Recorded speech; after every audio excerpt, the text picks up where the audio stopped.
흘러내리는 침을 정상적으로 삼킬 수만 있다면 세상에서 가장 행복한 사람이 된 기분일 거다. 2007년도 칸 영화제 감독상까지 수상한 장 도미니크 보비의 저서에 나온 글입니다. 우리가 아는 내용들에 이 안에 있을 거예요. 아마 잠수종과 나비, 여기에 나온 구절이 바로 흘러내리는 침을 정상적으로 삼킬 수만 있다면 세상에서 가장 행복한 사람이 된 기분일 거다.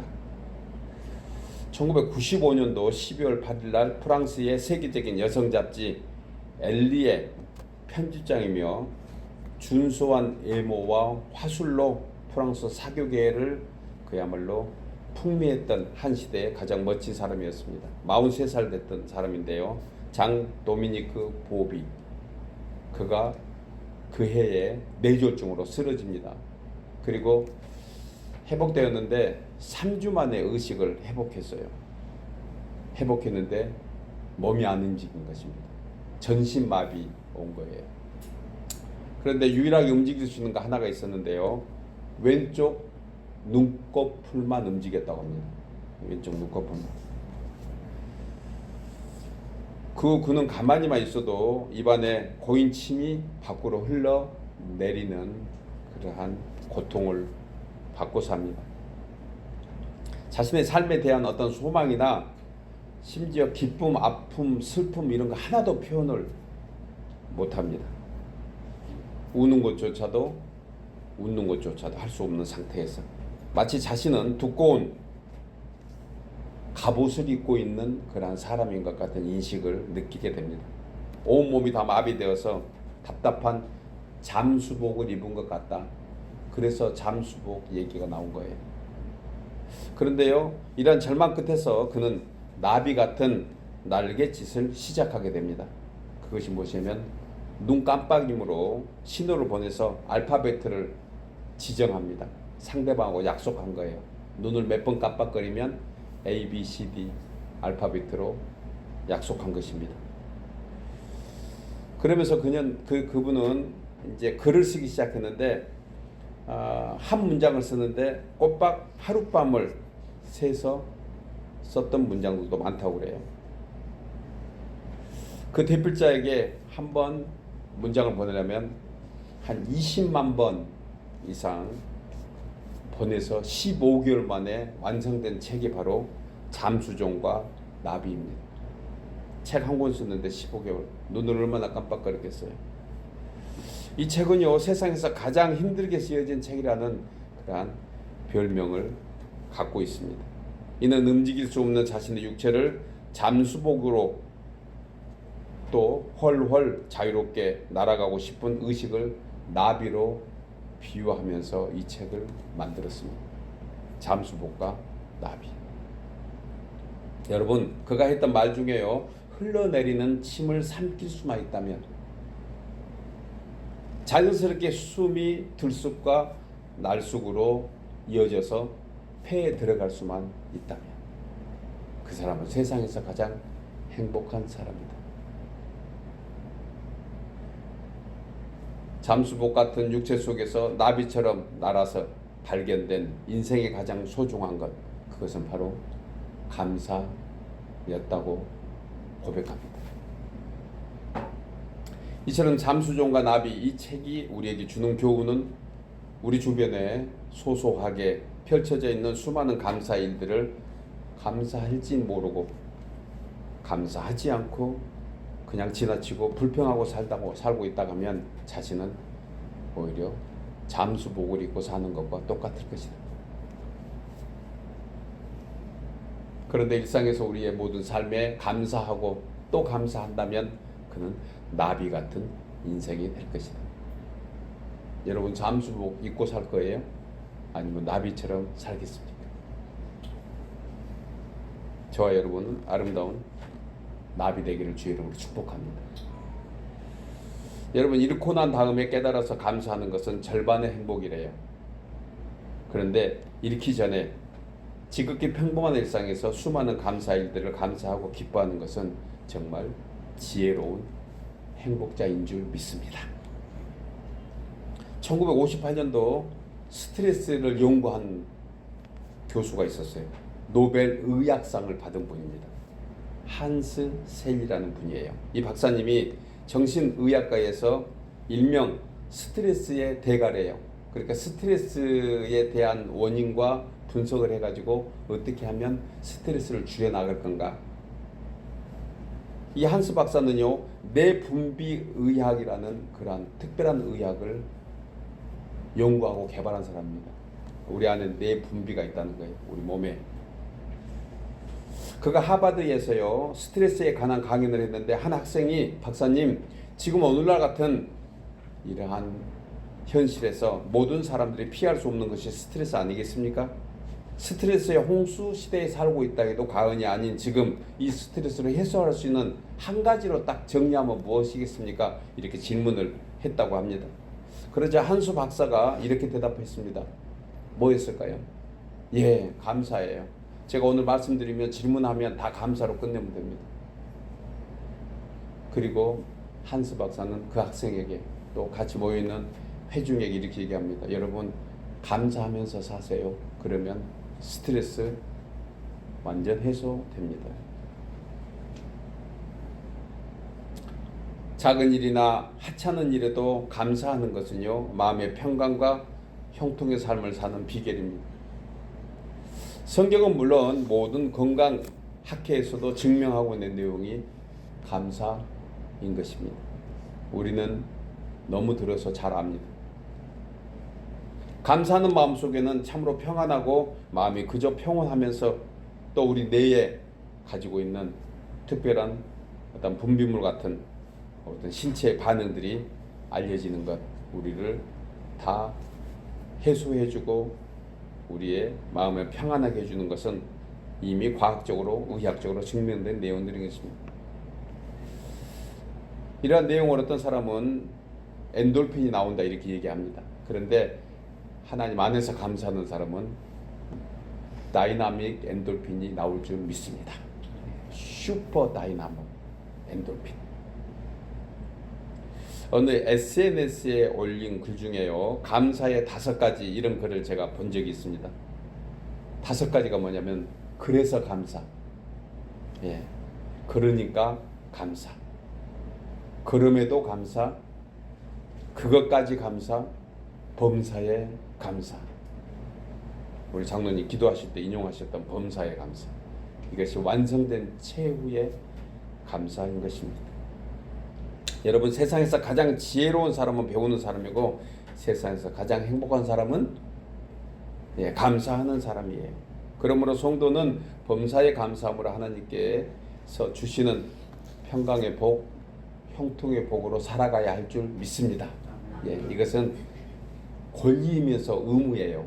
그래서 성도들 우리는 참으로 감사하는 그런 사람이 됐다는 것을 이 시간 다시 한번 우리가 확신했으면 좋겠습니다. 오늘은 상반기를 지내고요, 이제 7월 하반기를 시작하는 첫 주일, 맥주 감사주일을 맞이하면서 하나님께 영광이 되고 우리의 삶에 더욱더 행복해질 수 있는 그러한 말씀을 본문해 주고 있습니다. 히브리서 말씀을 가지고 하나님께서 기뻐하시는 감사의 제목, 감사의 제사라는 제목으로 3가지로 은혜를 나누려고 합니다.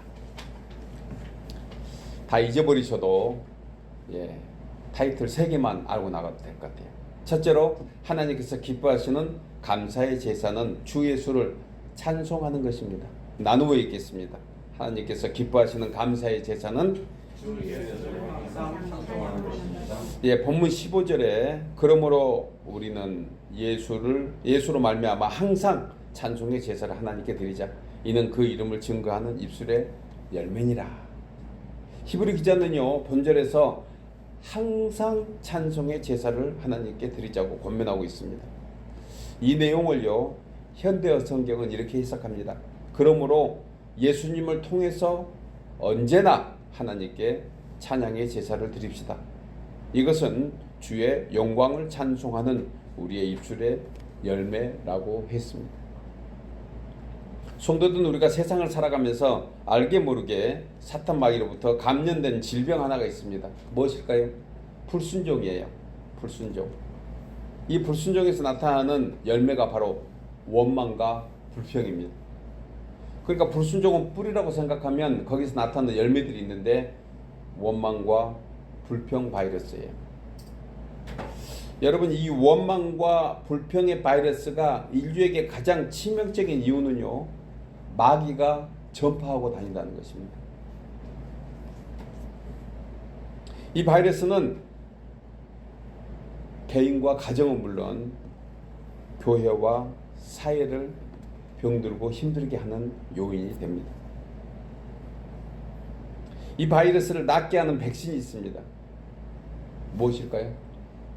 예, 감사. 오늘 제가 질문 드리면 무조건 감사. 그냥 감사하면 돼요. 원망과 불평을 해결할 수 있는 다른 특효약은 없습니다. 그냥 감사해버리면 돼요. 저와 여러분 감사하시기를 축복합니다. 안 돼도 감사하는 거예요. 그냥 감사해야 됩니다.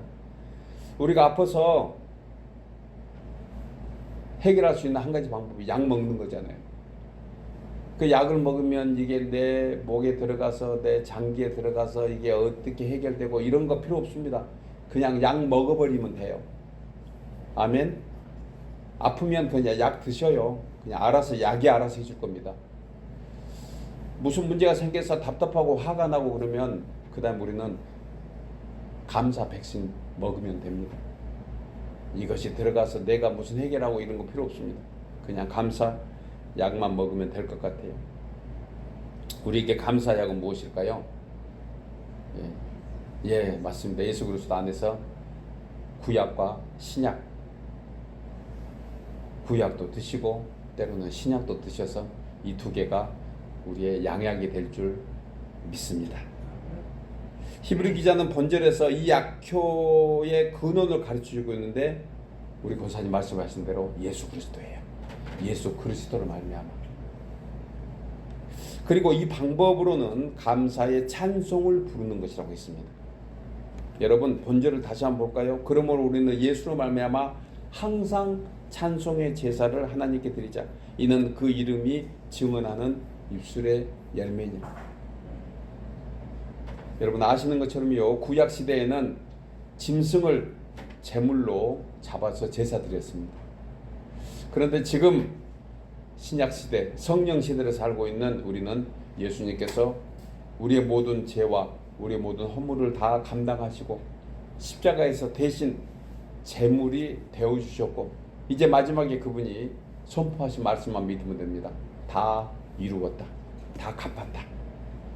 우리는 이제 우리 마음에 빛이 없습니다. 빛이 없어요. 우리는 하나님 안에서 거듭나서 새로운 사람으로 살아가는 것입니다.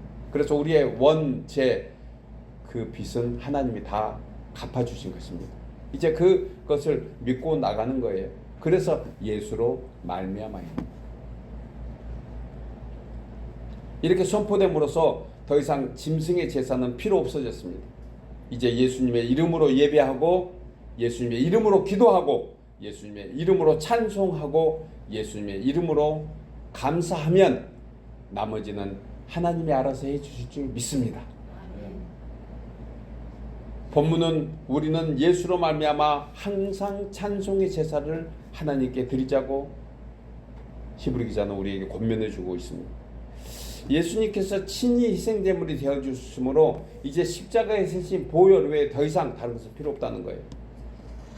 그래서 더 이상 양을 잡아서 피를 흘릴 필요도 없습니다. 어떤 우리의 수고로 노력할 필요도 없습니다. 오직 예수님의 손을 붙잡고 하나님 영이시니 예배하는 자가 영과 진리로 예배하는 것이 바로 그와 같아요. 예수님의 손 붙잡고 성령 안에서 힘과 정성과 뜻을 다해서 믿음으로 드리는 그 예배, 이게 오늘 히브리 기자가 얘기하는 제사의 개념입니다.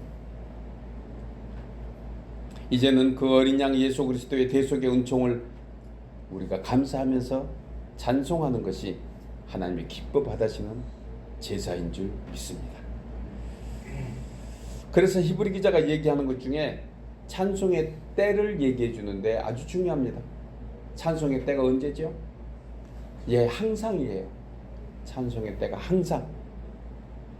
항상이라는 이 단어는 우리가 아는 것처럼 언제든지 어디서든지 찬송으로 하나님께 감사의 예배를 드릴 수 있다는 것입니다. 여러분, 성전에서 예배 시간에만 찬송으로 예배 드리는 것이 아닙니다. 항상은 집에서도 예배하는 거예요. 일터에서도 예배하는 것입니다.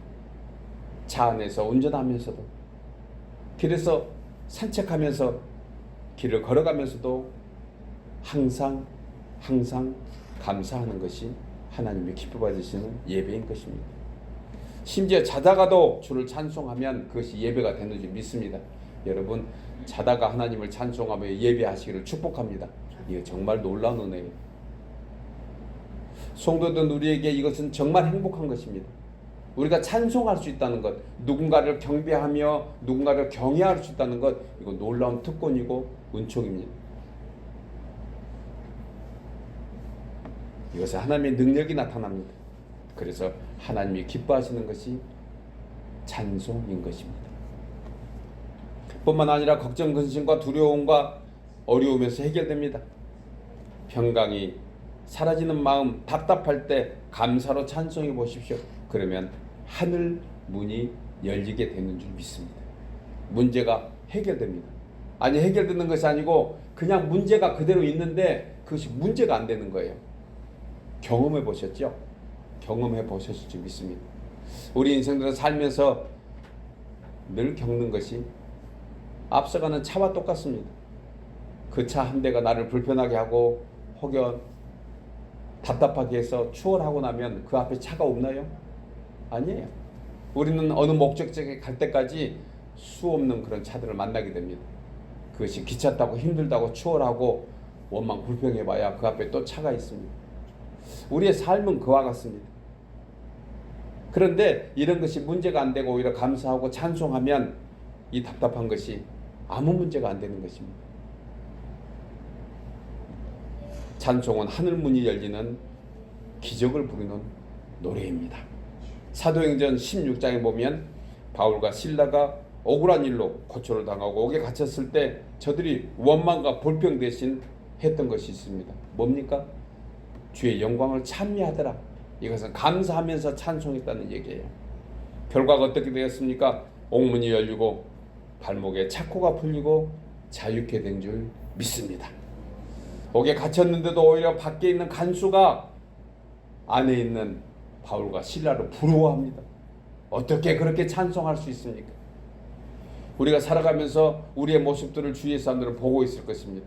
가까운 가족들은 더 잘 봅니다.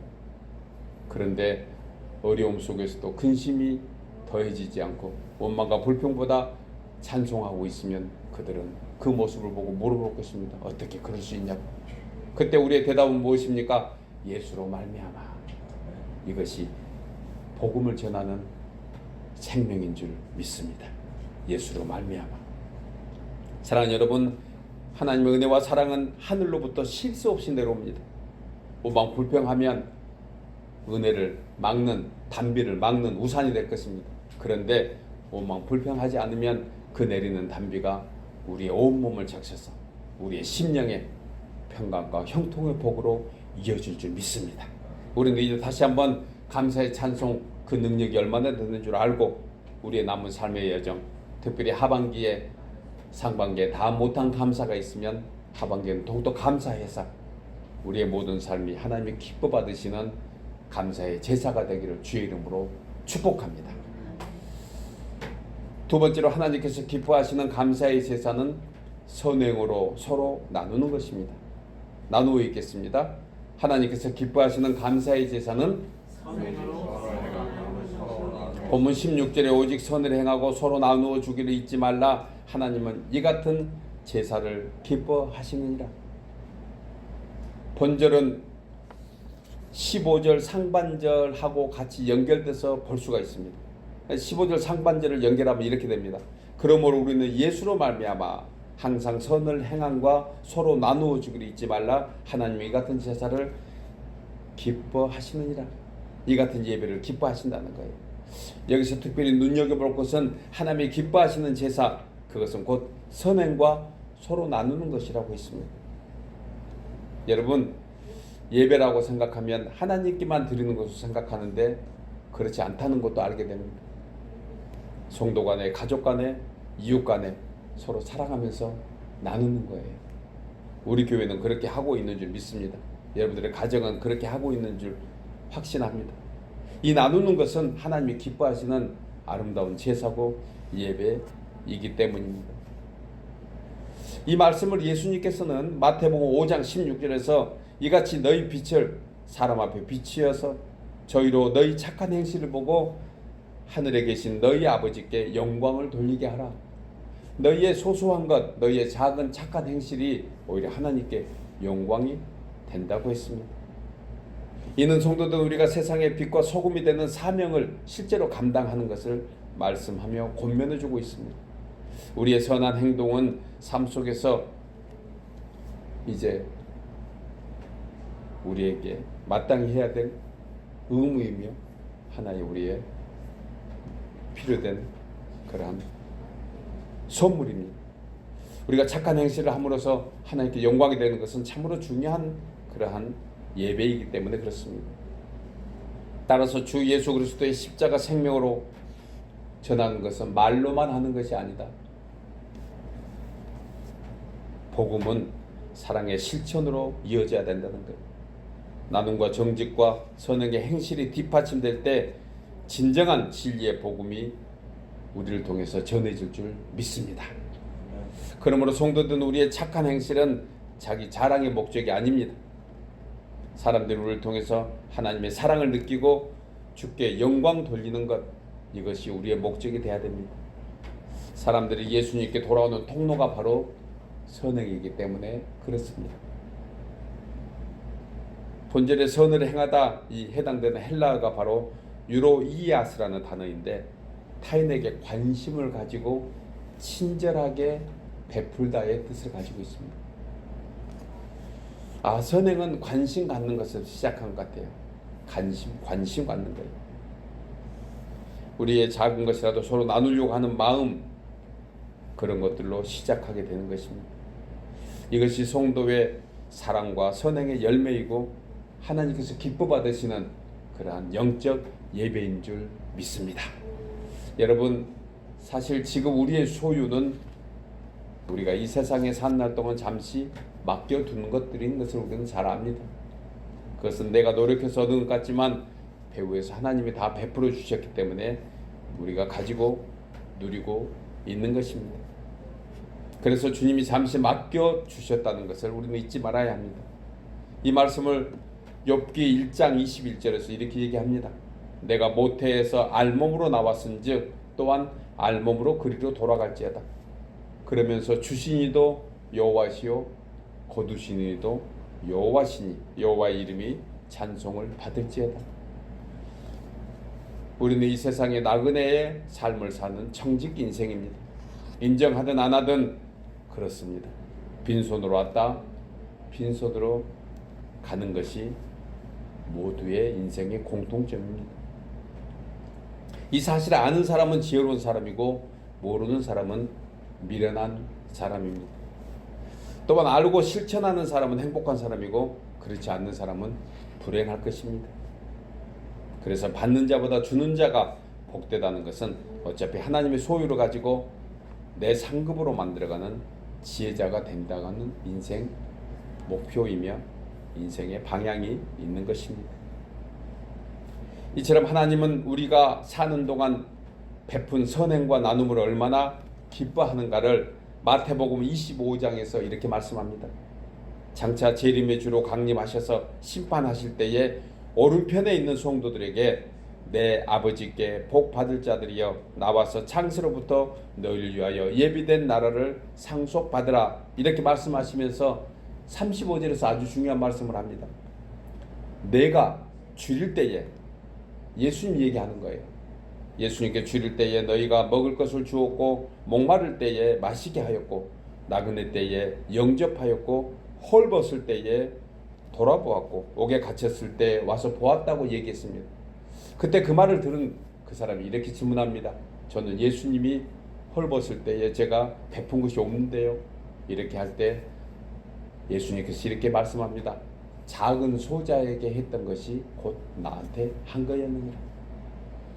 어린아이에게 목마르 있을 때 사탕 하나 주고 그가 목마를 때 물 한 잔 줬던 그것을 예수님은 기억하고 계셨다는 것입니다. 이는 성도된 우리가 믿음으로 베푼 선행과 나눔이 곧 하나님께 하신 것이라는 말씀입니다. 따라서 선행과 나눔이 하나님이 기뻐하시는 예배라는 것을 우리는 다시 한번 기억해야 합니다. 우리가 베푼 작은 사랑이 곧 하나님께서 기뻐 받으시는 산 제사가 되는 것입니다. 여러분, 사람이 행복해지는 조건은 서로 나누고 서로 관심 가지고 서로 기도하는 것입니다.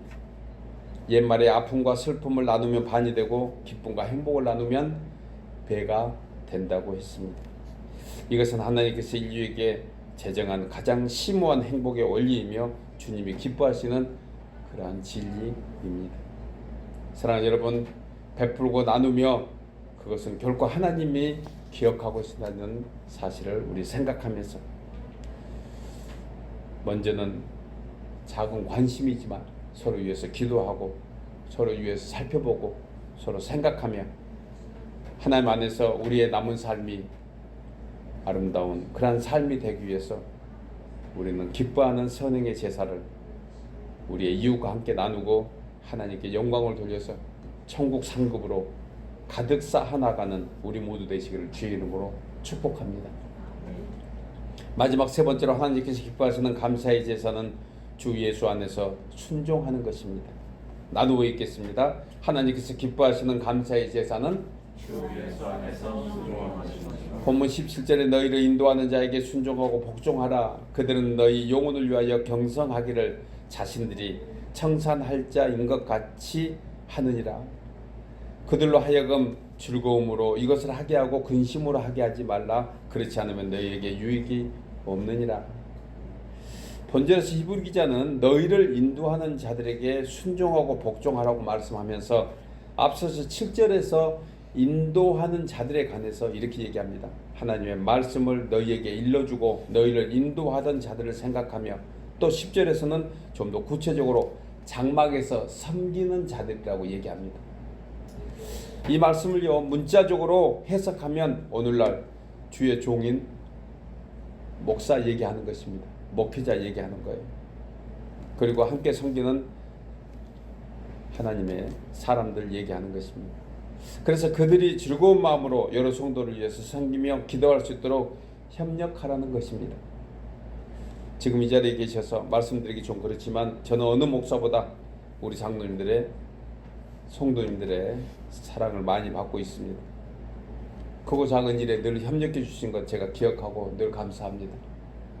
소소한 의견 드리고 또 의견 나누면 늘 겸손히 순종해 주셔서 목회자인 저로서는 참으로 행복하고 감사하지 않을 수가 없습니다. 이 시간 더불어서 이 시간을 빌려서 여러분들께 감사드립니다. 고맙습니다. 세상에 어느 한 사람이 기도만 해줘도 복이 될 텐데 늘 이름 불러가면서 기도해 주신 여러분들이 계셔서 참으로 좋습니다. 수가 많고 적은 거 별 상관하지 않습니다. 누가 진심으로 나를 생각하고 있는가, 목회자로서 목회할 수 있도록 그 기도가 진정으로 마음속에 와 닿는 그분들이 누구인가 생각하면 여기 계신 한 분 한 분은 다 그런 분들입니다. 그래서 제가 목회 철학 중에 하나가 있습니다. 강단에서 말씀을 전할 때는 오직 하나님의 말씀만 옳게 분별하고 부르는 사명에 따라서 담대하게 말씀을 선포하려고 합니다. 무슨 사람 눈치 보거나 누구를 생각해서 하는 설교가 아니고 진심으로 하나님이 해주시고자 하는 말씀을 대언하고자 늘 노력합니다. 그리고 강단에서 내려오면 목사니 그보다 직분이 있니 이런 거 사실 잊은 지 오래됐습니다. 그냥 같은 지체로서 형제처럼 가족처럼 함께 나누고 함께 수고하고 함께 겸손히 순종하려고 합니다. 예, 그렇게 제가 하고 있다는 것만 아시면 됩니다. 예, 여러분들은 만족을 할지 안 할지 모르지만 그렇게 하려고 합니다. 그러기 위해서는 무엇보다 서로 신뢰하고 친밀한 관계가 되었으면 좋겠습니다. 이미도 우리는 그렇게 해왔지만 또 그렇게 노력하고 계신 줄 제가 잘 압니다. 여러분, 저도 부족한 것이 참으로 많습니다. 그러나 그리스도 안에서 맺어진 놀라운 은혜의 관계임을 항상 생각하면서 진리 안에서 서로 순종하고 서로 섬기기를 우리 주님 만나는 그날까지 함께 되어가기를 소원하며 축복합니다. 그런데 저는 본절을 묵상하면서 가장 먼저 떠올랐던 분이 있습니다. 그 분이 바로 성령입니다. 성령 하나님이 우리를 위해서 그렇게 해주고 계십니다. 본절을 3인칭 복수로 하지 않고 2인칭 단수로 바꿔서 하면 이렇게 됩니다. 너희를 인도하는 자에게 순종하고 복종하라. 그가 너희 영혼을 위하여 경성하기를 자신이 청산할 자인 것 같이 하느니라. 그로 하여금 즐거움으로 이것을 하게 하고 근심으로 하게 하지 말라. 그렇지 않으면 너희에게 유익이 없느니라. 19절에서요. 내가 속히 너희에게 돌아가기 위하여 너희를 위하여 기도하기를 더욱 원하노라. 여러분, 이 말씀을 대표적으로 하고 있는 것이 성령을 근심하지 말라고 했습니다. 성령 하나님은 우리로 하여금 근심 받으시면 우리하고 관계가 멀어집니다. 우리에게 하나님 안에서 근심하지 않도록 할 수 있는 아주 쉬운 방법 하나가 있습니다. 하나님의 말씀에 순종하는 것입니다. 아멘이죠. 하나님의 뜻에 순종하는 것입니다. 뜻이 이해가 안 되면 모르면 모른 대로 그냥 믿고 나가는 것입니다. 그러면 언젠가 주님이 알게 해 주실 줄 믿습니다. 여러분 어떻습니까? 성령 하나님께서 우리에게 원하시는 것이 아니겠습니까? 제가 여러 주석을 찾아보았는데 혹시 저와 같은 생각을 하고 있는 신학자가 있는가 찾아보았습니다. 그런데 이 말씀을 대부분 교회 지도자나 목회자로 다 비유했습니다. 저는 이 말씀을 넘어서서 성령 하나님을 우리는 근심시키지 말자고 권면하고 싶습니다. 아마 제가 주석을 쓰면 이 페이지를 새로 넣을 것 같아요. 성령 하나님을 근심하지 말자. 우리에게 가장 가까이 계신 분은 성령 하나님이십니다. 우리의 어떤 가족보다 친구보다 가장 가까이에서 우리의 모든 근심을, 우리의 모든 염려를 가장 잘 알고 해결해 주는 분은 성령 하나님이십니다. 그래서 21절에 보면 모든 선한 일에 너희를 온전하게 하사 자기의 뜻을 행하게 하시기 위하여 그 앞에 즐거운 것을 예수 그리스도로 말미암아 우리 가운데서 이루시기를 원하노라. 이것은 하나님만이 하실 수 있는 일입니다. 이 같은 역사는 성령 하나님의 역사임을 우리는 생각하면서 여러분 성령 하나님과 더욱더 친밀하시기를 주의 이름으로 축복합니다. 성령 하나님을 더욱더 말씀을 따고 그분의 섭리를, 그분의 세미한 음성을, 그분의 미세한 소리를 들어가면서 순종하는 것이 우리 성도들의 모습인 것입니다. 그래서 사도 바울은 에베소서 4장 3절에서 하나님의 성령을 근심하게 하지 말라. 그 안에서 너희가 구원의 날까지 인치심을 받았느니라. 그 안에서 구원의 날까지 하나님과 연합되어 있는 것은 바로 성령 하나님이 함께 하시기 때문입니다. 또한 로마서 8장 27절 이하에서 마음을 살피신 네가 성령의 생각을 아시나니 이는 성령이 하나님의 뜻대로 성도를 위하여 간구하심이니라. 우리가 알거니와 하나님을 사랑하는 자 곧 그의 뜻대로 부르심을 입은 자들에게는 모든 것이 합력해서 선을 이루느니라. 여러분 우리가 왜 내주하시는 성령님께 순종해야 됩니까? 왜 복종해야 됩니까? 그분은 우리의 사정을 우리보다 더 잘 아시기 때문입니다. 그리고 친히 역사해 주십니다. 우리의 모든 환경을 다 합력해서 하나님의 사람으로 만들어 가시고 살게 하시는 분입니다. 그래서 성령과 더욱더 친밀하고 지속적인 믿음의 관계를 더하기 위해서 우리는 그분의 뜻에 순종하고 그분의 기쁨이 되어 드려야 되는 것입니다.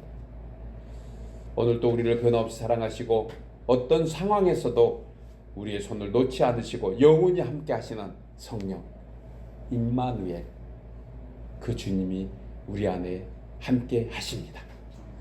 춥든 덥든 배고프든 배가 부르든 많든 적든 강하든 약하든 성령님은 우리와 변함없이 함께 하십니다.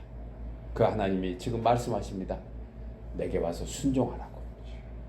사랑하는 여러분, 비록 광야와 같은 험악한 세월이지만 그 안에서 우리를 도우시고 사랑해 주시고 변함없는 은혜로 함께해 주시는 성령 하나님께 더욱더 감사하며 그분의 모든 역사에 우리는 입술로 찬양하고 마음으로 서로 베풀고 나누고 그리고 하나님의 뜻에 순종해서 주님을 기쁘시게 하는 그러한 하나님의 사람들 모두 되시기를 주의 이름으로 축복합니다.